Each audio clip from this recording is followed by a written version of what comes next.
ਅਸਲਾਮੁਅਲੈਕਮ ਵਰਹਿਮਤੁਲਾਹਿ ਬਰਕਾਤ। ਮੈਂ ਉਮੀਦ ਕਰਨਾ ਵਾਂ ਸਾਰੇ ਭਰਾ ਠੀਕ ਫਿੱਟ ਫਾਟ ਹੋਣਗੇ। ਅੱਜ ਮੈਂ ਆਇਆ ਵਾਂ ਅਮਰੂਦਾਂ ਦੇ ਬਾਗ ਦੇ ਵਿੱਚ ਤੇ ਮੈਂ ਚਲੋ ਅੱਜ ਵਲੋਗ ਹੀ ਸ਼ੁਰੂ ਕਰਨਾ ਵਾਂ। ਤੁਹਾਨੂੰ ਵਿਖਾਉਣਾ ਵਾਂ ਅਮਰੂਦ ਕਿੰਝ ਪੈਕ ਕੀਤੇ ਜਾਂਦੇ ਨੇ, ਕੀ ਇਹਨਾਂ ਦਾ ਹਿਸਾਬ ਹੈ। ਆ ਵੇਖੋ ਭਾਈ ਮੇਰੇ ਨਾਲ ਹੁਣ ਅਮਰੂਦਾਂ ਦੀ ਛੱਲੀ ਲਾਉਣ ਲੱਗਾ ਹੈ ਤੇ ਕਿਵੇਂ ਪੂਰਾ ਯਾਨੀ ਬਣਾਏਗਾ, ਪੂਰਾ ਦੱਸੇਗਾ, ਫਿਰ ਤੁਹਾਨੂੰ ਵਿਖਾਵਾਂਗਾ ਪੂਰਾ। ਅੱਜ ਕਰੋ ਇੰਜੋਏ ਅੱਜ ਵਲੋਗ। ਅਮਰੂਦਾਂ ਦੇ ਬਾਗ ਵਿੱਚ ਆਉਣ ਦਾ ਮਕਸਦ ਇਹੀ ਸੀ, ਚਲੋ ਤੁਹਾਨੂੰ ਅੱਜ ਵੀਡੀਓ ਬਣਾ ਕੇ ਵਿਖਾਉਣਾ। ਤਾਂ ਅੱਗੋਂ ਅੱਲਾ ਖੈਰ ਕਰੇ ਤੇ ਮੇਰੀ ਵੀਡੀਓ ਚੰਗੀ ਲੱਗੇ ਤੇ ਲਾਜ਼ਮ ਸਬਸਕ੍ਰਾਈਬ ਲਾਇਕ ਸ਼ੇਅਰ ਕਰਿਆ ਜੇ ਤੇ ਅੱਲਾ ਖੈਰ ਕਰੇਗਾ ਇਨਸ਼ਾਅੱਲਾ। ਤੇ ਮੇਰੀ ਵੀਡੀਓ ਤੱਕਦੇ ਰਹੋ। ਅਗਰ ਕਿਸੇ ਭੈਣ ਭਰਾ ਨੇ ਅਮਰੂਦ ਖਾਣੇ ਹੋਣ ਤੇ ਰਾਬਤਾ ਕਰ ਸਕਦਾ। ਵੀਡੀਓ ਪੂਰੀ ਵੇਖਿਆ ਜੇ ਤੇ ਐਂਡ ਤੱਕ ਵੇਖਿਆ ਜੇ।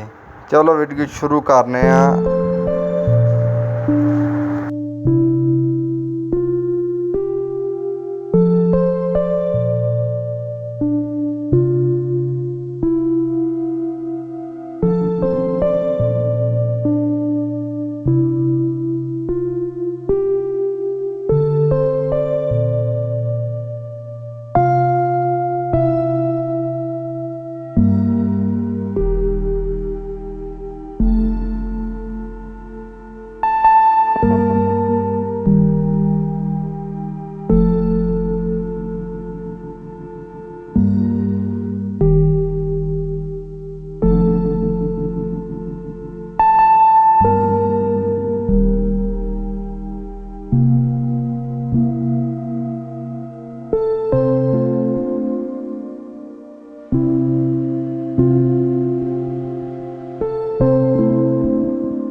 ਅੱਜ ਦੀ ਸ਼ੇਰ ਹੈ गम दे कर ये दिलासे कैसे, ये तसल्ली दे कर तमाशे कैसे।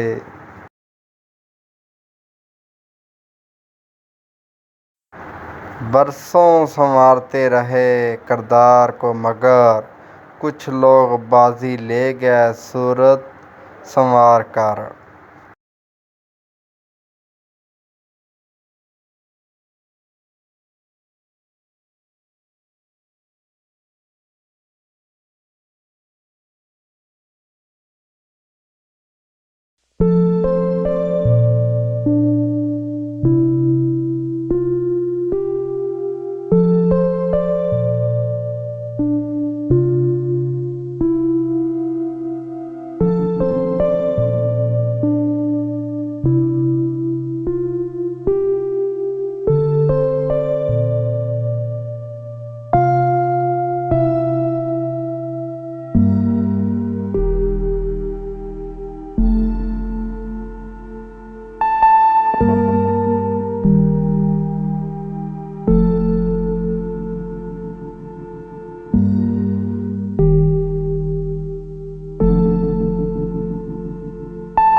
ਜੀ ਜਨਾਬੇ ਅੱਲਾ, ਇਹ ਕਾਟਨ ਤਿਆਰ ਹੋ ਚੁੱਕਿਆ ਹੈ।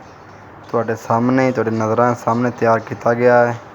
ਅਤੇ ਹੁਣ ਇਹਨਾਂ ਨੂੰ ਪੂਰੇ ਅੱਡੇ 'ਤੇ ਪਹੁੰਚਾਵਾਂਗੇ। ਆ ਲੈ ਕੇ ਛੱਡ ਕੇ ਆਇਆ ਬਾਈਕ ਦੇ ਪਾਸ, ਅਤੇ ਫਿਰ ਹੁਣ ਗੱਡੀ ਆਏਗੀ, ਉਹ ਲੈ ਕੇ ਜਾਏਗੀ, मार्केट पहुंच जाएगा। अगर मेरी वीडियो अच्छी लगे लाइक शेयर कमेंट्स ज़रूर कर दो और मेरा चैनल सब्सक्राइब लाजम किया जे। ओके, अल्लाह हाफिज़।